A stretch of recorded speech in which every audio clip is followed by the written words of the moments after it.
Text your girlfriends, I am your girlfriends, and let them know that we are on live, honey. We are here. We are here at Gilead, where they created the HIV virus drugs here.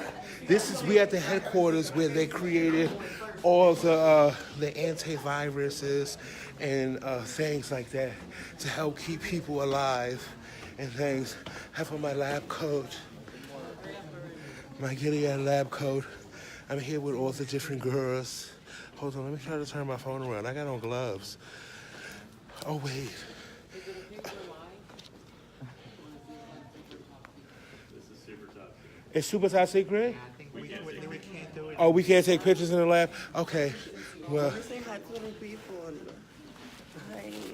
well, listen.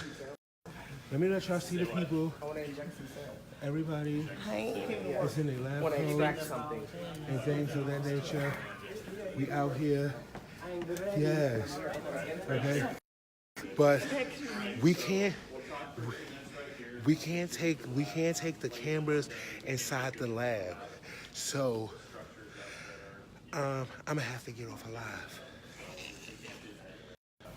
But I'll let you know a little bit about what we do in medicinal chemistry. So these are the medicinal chemistry labs, and my name's Nathan. I've been here about 5 years.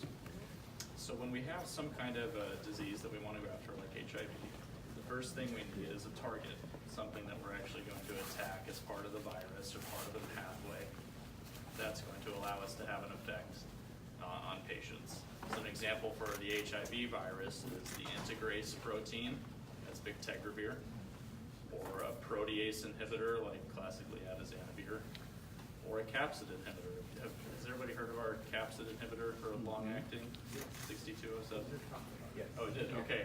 Well, I'll show you the exact place where that was discovered. And these programs where we try to look for these molecules can take anywhere from 6 months to, in the case of the capsid compound, 10 years to make that thing. So it's a long, arduous process, and there's a lot of things that we have to get right at the same time. And so that's usually what medicinal chemists do.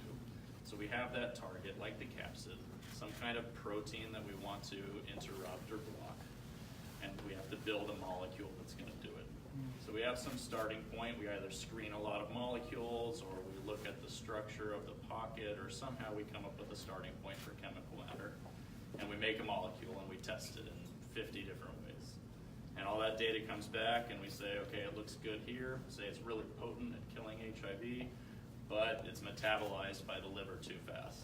So if you eat the pill, your liver takes it out in about 5 minutes, so that won't work. So we design the next molecule, hopefully to fix that problem. And usually you create 7 more problems when you do that. Think of like solving a Rubik's Cube, except it's got 50 sides, and the colors change all the time, and you never really know what's going on.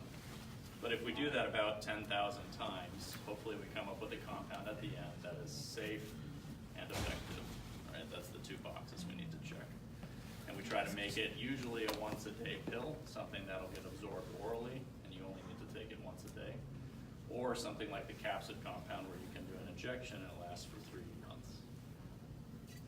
So that's the general process. Once we have discovered the molecule, it goes over to the other chemists here, and I don't think you're touring process chemistry lab.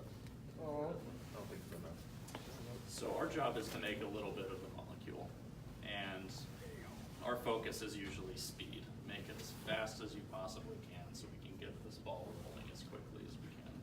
So if I make something that has a bad yield or it costs a lot of money or something like that, for my part of the process, none of that matters really. Just get it as fast as you can.